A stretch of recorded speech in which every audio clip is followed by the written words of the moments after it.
ఇండి కూటమికి DMK good bye చెప్పింది. టీవీకేకు కాంగ్రెస్ మద్దతు తెలపడంతోనే భగ్గుమన్న డీఎంకే అధికారికంగా ఆ పార్టీతో తెగదెంపులు చేసుకుంది.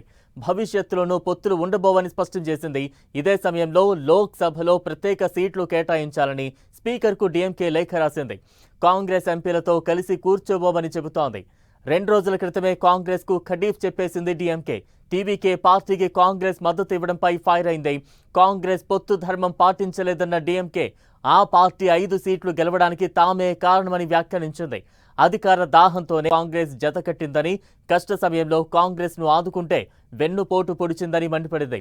కాంగ్రెస్తో పొత్తుతో భారీ మూల్యం చెల్లించుకున్నామని ప్రకటన విడుదల చేసింది. కాంగ్రెస్ నిజస్వరూపం దేశానికి అర్థమైందని, ఇకపై ఆ పార్టీతో పొత్తు ఉండదని తేల్చి చెప్పింది. జాతీయ స్థాయిలో బీజేపీని ఎదుర్కోవడానికి ప్రాంతీయ పార్టీల సహకారం అవసరమని భావిస్తున్న కాంగ్రెస్ విజయ్ వంటి యువ నేతతో జత కట్టడం ద్వారా రాష్ట్రంలో తన ఉనికిని మరింత బలోపేతం చేసుకోవాలని చూస్తోంది. అయితే తమతో పొత్తులో ఉండి ఎన్నికలకు వెళ్లి ఫలితాల తర్వాత విజయ్ పంచన కాంగ్రెస్ చేరడాన్ని డీఎంకే తప్పుపడుతోంది. వెన్నుపోటు రాజకీయాలు తగవంటూ ఘాటుగానే స్పందించింది.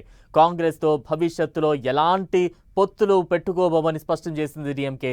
తాజా పరిణామాలతో కాంగ్రెస్కు పెద్ద దెబ్బ తగిలినట్లే అర్థమవుతోంది.